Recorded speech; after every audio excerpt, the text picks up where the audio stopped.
جناب محمد مصطفیٰ صلی اللہ علیہ وسلم پوچھتے ہیں سلمان محمدی سے، سلمان بتائیں عورت کا بہترین زیور کیا ہے؟ مسکرا کے اور نظروں کو جھکا کر میرے نبی کے ستارے نے، جن کو سرکار نے کہا منا اہل بیت، کہ یہ میری اہل بیت میں سے ہے، اسی سلمان محمدی نے اپنی نظروں کو جھکا کے کہا یا رسول اللہ عورت کا بہترین زیور حیا ہے، عورت کا بہترین زیور حیا ہے۔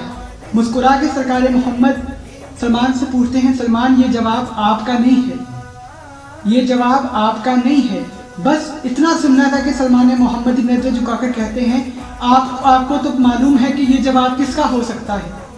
سرکار محمد مصطفیٰ فرماتے ہیں بے شک یہ میری بیٹی فاطمہ زہرا سلام اللہ علیہا کا جواب ہے۔ دیکھیں جناب فاطمہ تو زہرا سلام اللہ علیہا کے لیے شایان شان کتنی بڑی فضیلت ہے کہ وہ محمد مصطفیٰ صلی اللہ علیہ وسلم جن کے لیے معراج کی رات 1.25 لاکھ انبیاء نے کھڑے ہو کر استقبال کیا تھا، وہ پیغمبر جن کے لیے 1.25 لاکھ انبیاء نے عرش معلیٰ پر صفیں جن کی بنی تھی وہ میرے نبی کے احترام میں کھڑے ہوئے تھے، تو جن کے احترام میں انبیاء کھڑے ہو جائیں وہ محمد مصطفیٰ ہیں۔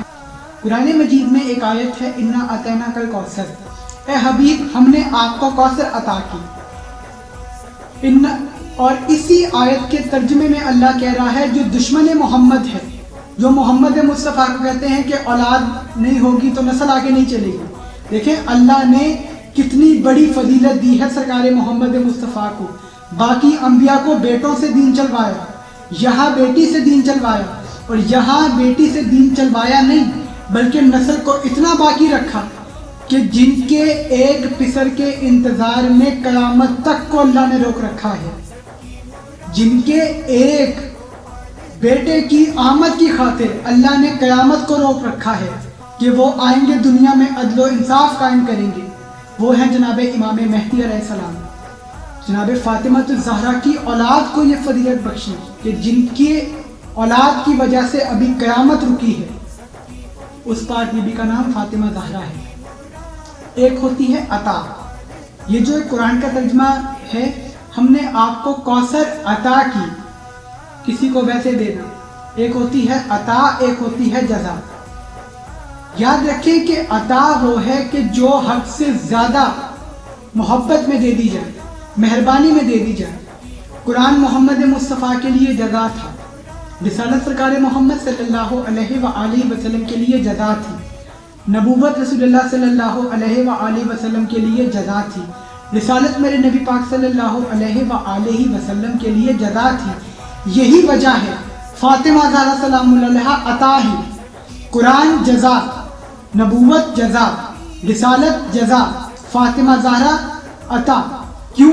قرآن آیا میرے نبی بیٹھے رہے، قرآن آیا میرے نبی بیٹھے رہے، قرآن مجید کی آیات اترتی رہی میرے نبی بیٹھے رہے، نبوت ملی میرے نبی بیٹھے رہے، رسالت ملی میرے نبی بیٹھے رہے، ختم نبوت کا تاج مل گیا میرے نبی بیٹھے رہے۔ لیکن جب فاطمہ زہرا کو میرے نبی دیکھتے تھے تو اٹھ کر کھڑے ہو جاتے تھے۔ تو سوچیں کہ جس کی عطا ایسی ہو، جس اللہ نے رحمت للعالمین کے لیے بھی رحمت رکھی ہو، اس رحمت للعالمین کی رحمت کا نام جناب فاطمہ زہرا سلام اللہ علیہا ہے۔ جناب فاطمہ الزہرا سلام اللہ علیہا کی محبت اور مودت کتنی ضروری ہے۔ جناب فاطمہ الزہرا سلام اللہ علیہا کا نام اس میں گرامی کیا ہے؟ دیکھیں ہم اکثر نماز میں پڑھتے ہیں تسبیح زہرا، وہ تسبیح زہرا کیا ہے؟ 33 بار سبحان اللہ، 33 بار الحمدللہ، 34 مرتبہ اللہ اکبر۔ ذکر اللہ کا ہے، تسبیح ان کی ہے، تو یعنی آپ خود سوچ لیں کہ تسبیح اللہ کے لیے ہے، لیکن اللہ نے اس تسبیح کو جو نام دلوایا وہ ان شہزادی سے منسوب کروایا۔ اور امام جعفر صادق علیہ السلام فرماتے ہیں کہ جو بندہ اپنی واجب نماز کو قبول کرنا چاہتا ہے، کروانا چاہتا ہے رب سے، وہ تسبیح زہرا پڑھے۔ تو سوچے کہ جس بی بی کی معرفت اتنی زیادہ ہو، اس بی بی کا مقام کتنا ہوگا۔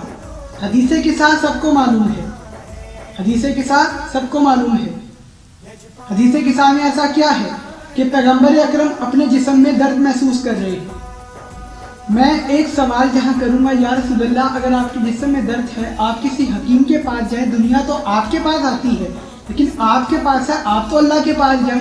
لیکن عجب نہیں کہ پیغمبر اکرم صلی اللہ علیہ وآلہ وسلم اپنی بیٹی فاطمہ زہرا کے گھر آ رہے ہیں. کائنات کے نبی جن کے در سے شفا یاب ہونے والے خالی مسلمان نہیں، وہ نبی جاتے ہیں اپنی بیٹی کی چادر میں اگر درد محسوس کرے تو یہ ہمارے لیے سب سے بڑی ایک بہت بڑی بات ہے کہ جب ہم بیمار ہوں تو سیدہ کے توسل کریں تو ہماری بیماری دور ہو جائے گی. جناب فاطمہ زہرا سلام اللہ علیہا کی چادر میں ایک دن پیغمبر اکرم آتے ہیں. پنجتن کا اکٹھے ہونا پڑ رہا ہے.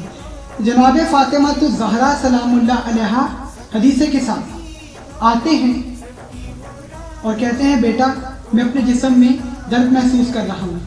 سیدہ دیکھتی ہیں بابا چادر اولا دی. بی بی نے اپنی یمنی چادر اڑھا دی. پیغمبر اکرم نے چادر اوڑھ لی. اب شہزادی نے نسخے بھیجنا شروع کیے. پہلے میرے سرکار امام حسن علیہ السلام آئے، پھر میرے بادشاہ حسین علیہ السلام آئے، پھر میرے بادشاہ علی شہنشاہ آئے. یہاں رک کر ایک بات کرنا چاہوں گا، اور یہاں سب سے بڑا جو فضائل ہے وہ چھپا ہی ان جملوں میں ہے، بس آپ نے پہنچنا ہے کہ یہاں فضیلت کیا مل رہی ہے. دیکھیں امام حسین علی مقام کتنی بڑی شخصیت ہے. مدینے کی مسجد ہے، نانا کی اٹھت ہے، اللہ کی نماز ہے، اور حسین ابن علی نے آ کر یہ نہیں پوچھا نانا اللہ کی نماز ہے میں سوار ہو جاؤں آپ پر، نہیں پوچھا. لیکن یہاں رک کر سرکار محمد مصطفیٰ سے پوچھ رہے ہیں امام حسن بادشاہ نانا اجازت ہے اندر آ جاؤں. اندر آ گئے. میرے بادشاہ حسین کا یہ جملہ ہے.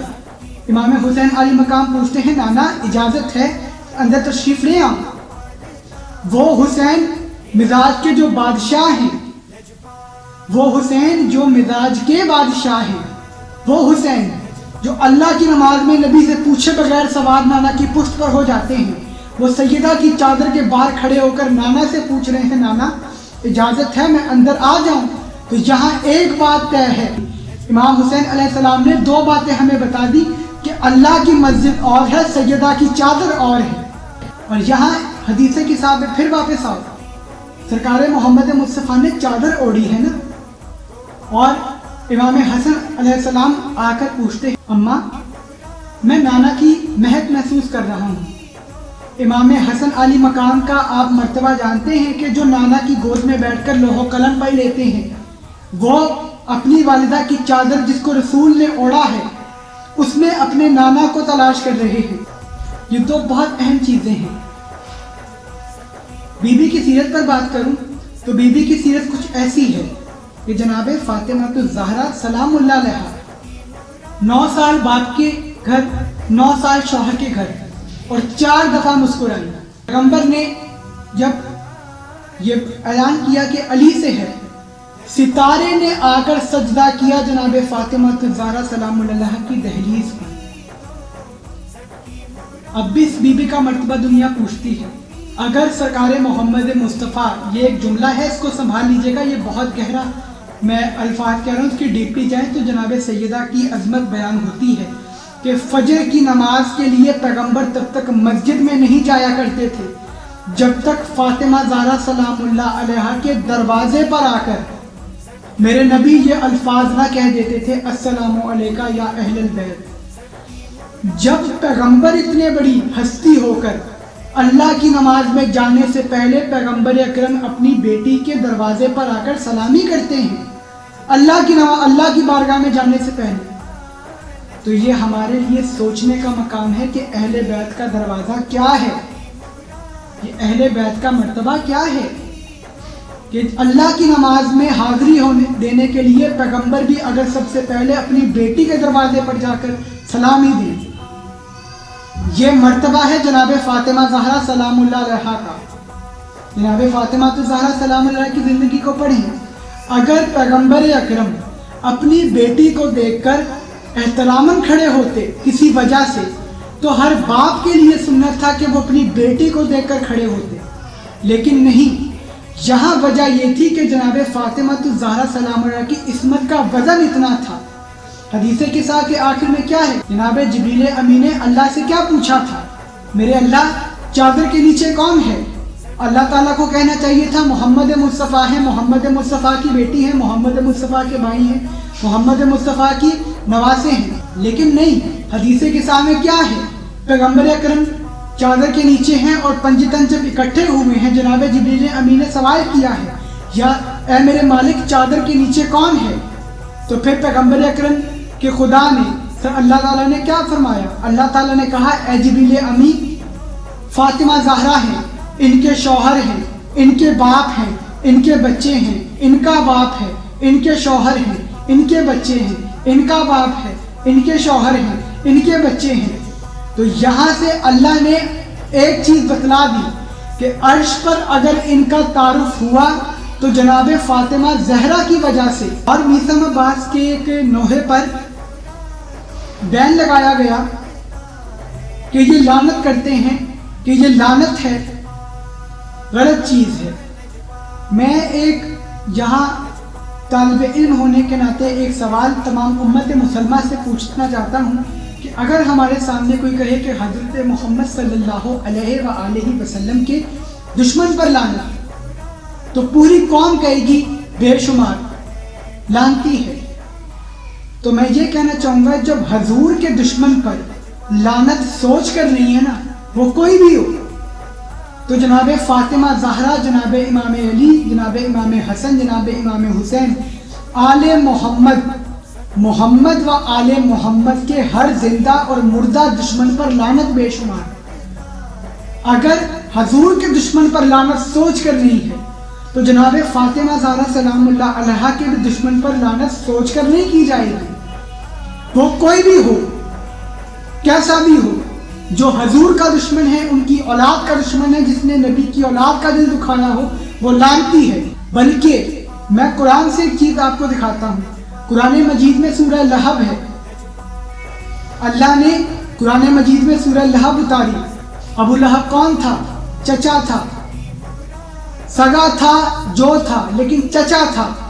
اللہ نے کہا تیرے ہاتھ ٹوٹ جائیں، تیری مال تیرے کسی کام نہ ہے، تیری بیوی کے گردن میں ہم توق ڈالیں گے۔ سورہ لہب کا پورا ترجمہ پڑھیں آپ۔ اللہ نے کیا کہا ہے؟ اللہ نے کہا ہے کہ جو بھی محمد کا دشمن ہے وہ خاندان سے کیوں نہ نکلے، اس پر اللہ نے اپنا عذاب بھی بتایا، اللہ نے اپنا ناطہ بھی توڑا، اور اللہ نے اس کو جہنم بھی کہا، اللہ نے اسے جہنمی بھی کہا۔ تو یہ ہمارے لیے ایک سب سے بڑی دلیل ہے کہ جب محمد مصطفیٰ کے متعلق اللہ برداشت نہیں کرتا تو جن کی اولاد نے اللہ کا اسلام بچانا ہو تو ان کے دشمن پر بھی لعنت تبرہ اگر ہو، اور اگر کوئی روکے تو یہ اس کی طرف بھی رخ ہوگا اور اس پر بھی لعنت برابر کی جائے گی۔ یہ کوئی کمپرومائز نہیں ہے۔ حضور کے دشمن پر لعنت سوچ کر نہیں ہے۔ جب حضور کے دشمن پر لعنت سوچ کر نہیں ہے تو اہل بیت کے دشمن پر بھی لعنت سوچ کر نہیں ہے۔ وہ کوئی بھی ہو وہ لعنتی ہے۔ اس چیز کا خیال رکھنا ہے۔ اور اللہ تعالی ہمیں حضرت محمد صلی اللہ علیہ وآلہ وسلم کے پاک صحابہ کرام جن کو سرکار محمد کی زیارت نصیب ہوئی ہے، جو جنتی ہیں، اللہ تعالی ہمیں ان کی سیرت پر عمل کرنے کی، ہمیں ان کی دل میں عزت رکھنے کی توفیق عطا فرمائے، اور اللہ تعالی دشمن زہرا کو نیست و نابود فرمائے۔ انشاءاللہ یہی ہمارا نعرہ ہے، اور اسی نعرے پر، اسی عقیدے پر ہم زندہ ہیں کہ صحابہ کا دشمن بھی لعنتی ہے، صحابہ کا منکر بھی لعنتی ہے۔ اور ایک ہی نعرہ ہمارا ہمیشہ تھا اور ہمیشہ رہے گا کہ عظمت صحابہ زندہ باد، دشمن زہرا مردہ باد۔ ناظرین انشاءاللہ ملتے ہیں اپنی اگلی ویڈیو میں، تب تک کے لیے اپنا بہت خیال رکھیے گا۔ فی امان اللہ، اللہ حافظ۔